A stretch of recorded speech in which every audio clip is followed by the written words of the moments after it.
ఈ రోజు సింహపుత్ర వంశంలో ఒక యోధుడు జన్మించాడు. ఈ శిశువు జననం జాతికే గర్వకారణం. సాధారణంగా మానవులు బతకడానికే పుడతారు, ఈ వంశస్థులు మాత్రం పోరాడడానికే పుడతారు. ఈ శిశువు తమ వంశానికే రాజు అని వీళ్ళ నమ్మకం. అందుకే మూతి ముక్కు అన్ని సరిగ్గా ఉన్నాయో లేదో చూచుకుంటున్నారు.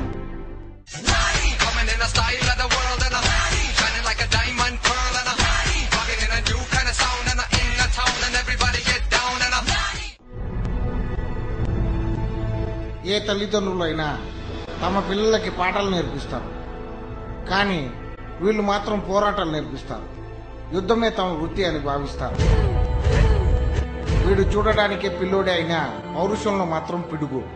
వీడు గుండెల్లో డేరుంది, పంచిలో పవర్ ఉంది. చూచారుగా తిన్నదరక్క తెగ బలిసి ఎలా కొట్టుకుంటున్నారో. వీళ్ళని ఎంత గట్టిగా కొట్టినా దున్నపోతు మీద దూదిపింజ వేసినారు. మనం మాంసం తినాలంటే కొనుక్కొని తింటాం, వీళ్ళు కనబడిన జంతువునల్లా కొట్టుకొని తింటారు. శత్రువు తల తెంచడం తప్ప శత్రువుకి తల వంచడం తెలియని ధీరులు ఈ వంశ యోధులు. వీళ్ళ పుట్టుకొక యుద్ధం, చావొక యుద్ధం. వీళ్ళ ఊపిరి యుద్ధం, ఉనికి యుద్ధం. వీళ్ళ గమనం యుద్ధం, గమ్యం యుద్ధం. ఈ వంశస్థుల్లో మగవాళ్ళు ఎవరు 30 సంవత్సరాలకు మించి బతకలేదంటే వీళ్ళకి చావంటే ఎంత సరదానో అర్థమవుతా ఉంది. శత్రువుతో చెమ్మచెక్క ఆడే ధీరుడు, సింహపుత్ర వంశ యోధుడు మన రామన్న చౌదరి. రామన్న చౌదరి జిందాబాద్! రామన్న చౌదరి జిందాబాద్!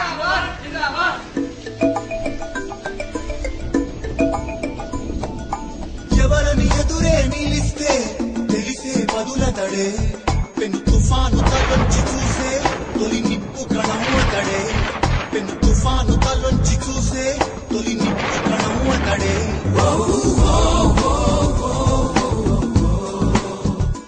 మన రాజు రామన్న చౌదరి మీ అందరికీ ఒక విషయం చెప్పమన్నాడు. మన రాజ్యాన్ని ఆక్రమించాలని చూస్తున్న క్రూరుడు కుప్పస్వామి నాయుడు తన మనుషులతో మనకు వర్తమానం పంపిస్తున్నాడు. వాడు ఎంతేదో వాడికే తెలియదు. పోయిన సంవత్సరం బిర్యానీ బిల్లు బొక్క తప్ప మన వాళ్ళు ఎవరూ సరిగ్గా యుద్ధం చేయలేదని నన్ను పిలిపించి తిట్టిన తిట్టకుండా తిట్టాడు రామన్న చౌదరి. కాబట్టి ఈసారైనా వల్లు వంచి యుద్ధం చేయండి. ఏ జన్మలో ఏం పాపం చేశామో ఈ జన్మలో రామన్న చౌదరి దగ్గర పనిచేస్తున్నాం. ఆ కుప్పస్వామి నాయుడు మనుషులు వచ్చిన తర్వాత ఏం జరుగుతుందో నాకు తెలీదు. వాళ్ళు పద్ధతిగా వస్తే పలకరిద్దాం, ఎదురు తిరిగితే యుద్ధం చేద్దాం.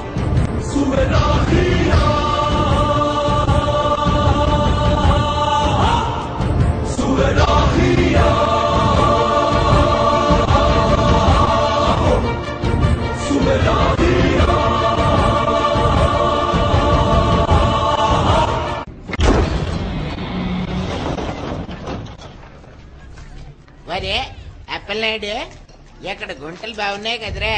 అవును బావా. ఎవరు మీరు? మీకేం కావాలి? నా పేరు నారాయణ స్వామి నాయుడు. నేను కుప్పస్వామి నాయుడు కొడుబిడ్డాన్ని. మీతో మీ రాజ్యం ప్రజలతో పరిచయం పెంచుకుందాం అనుకుంటున్నారు కుప్పస్వామి నాయుడు గారు. ఆయన మీ రాజ్యాన్ని ఆక్రమించుకోవాలని చూస్తున్నట్టు ఎవరో పని లేని వాళ్ళు పని కట్టుకుని ప్రచారం చేస్తున్నారని తెలిసి ఆయన చాలా బాధపడ్డారు. ఆయన మీరు మీ కుటుంబం మీ రాజ్యం అంటే చాలా ఇష్టం. మీరంటే ఆయనకు సిగ్గుతో కూడిన భయం వల్ల వచ్చిన గౌరవం కూడా ఉంది. ఈ విషయం మీతో చెప్పినామని మమ్మల్ని పంపారు. పళ్ళు కొనుక్కుందాం అనుకున్నాం, డబ్బులు లేవు, దానిలో ఏటీఎం కూడా లేదు. ఏమి అనుకోద్దు. ఈ మాట వాడే వచ్చి చెప్పొచ్చుగా. చెప్పడు. ఎందుకంటే మా మధ్య తరతరాల నాటి పగ ఉంది.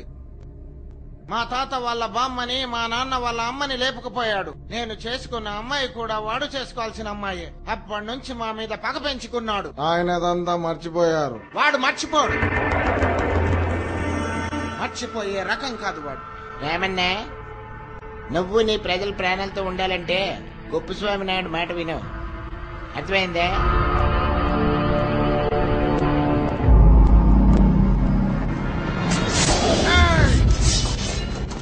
తెచ్చినా కొడుకే తెచ్చేంట నీకు. అవునరా, నాకు పిచ్చే. మీ ఎత్తులు తెలుసుకోలేని మేము పిచ్చోళ్ళమే. రావన్నా, నా మాట విను. కుప్పస్వామి తెలిస్తే ఏం చేస్తాడు తెలుసా? ఏం చేస్తాడ్రా వాడు? నన్ను వాడు విసిరేసే ఎంగిల్ బిస్కెట్లు తినే కుక్కవి. నువ్వు నాకు వార్నింగ్ ఇస్తావా? ధైర్యం ఉంటే వన్నే రమ్మను. సీమ సందుల్లో చీంపందుల్లా కొట్టుకుందాం. మీ వంశానికి ఉన్న విలువ ఎంత, మీ పౌరుషానికి ఉన్న పవర్ ఎంత? నేను చచ్చిపోతున్నా, ప్రాణాలతో ఉండవు.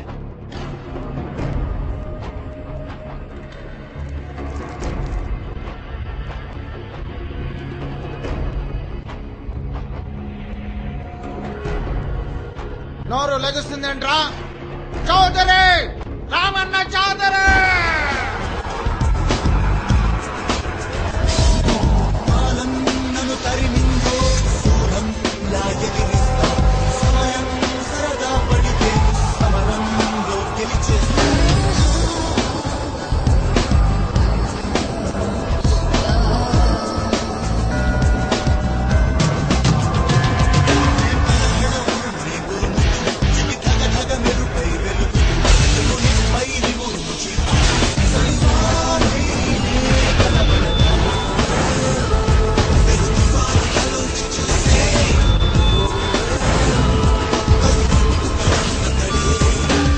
రామన్న కుప్పుస్వామి మనుషులు కొట్టి చాలా పెద్ద తప్పు చేసినావు.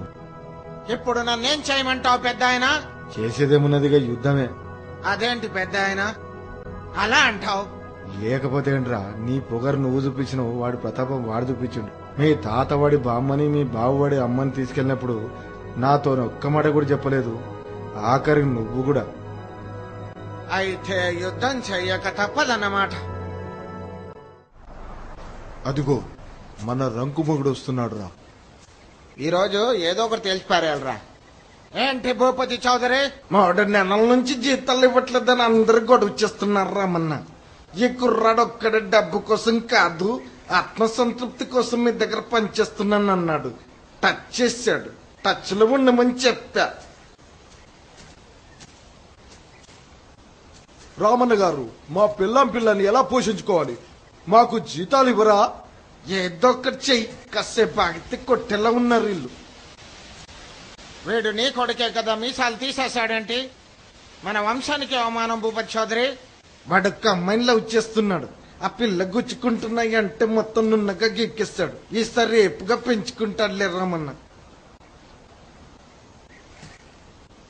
1 ఎకరం అమ్మి వీళ్ళందరూ జీతాలు ఇచ్చే ఏర్పాటు చేయి. వెళ్ళి ఆ పని చూడు. యుద్ధానికి వెళ్ళొస్తాను శోభన. అబ్బాయి జాగ్రత్త. ఏమండి?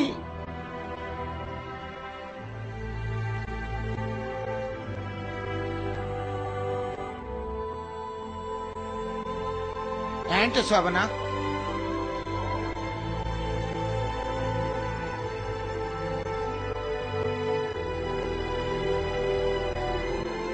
దీన్ని నా గుర్తుగా ఉంచండి. యుద్ధంలో దేంతో పడితే దాంతో అడ్డమైన తిరుగులు తిరగకుండా ఇది చూసినప్పుడల్లా నేను గుర్తుకు రావాలి. ఏంటి, అర్థమైందా? చెప్పండి. అలాగే శోభన.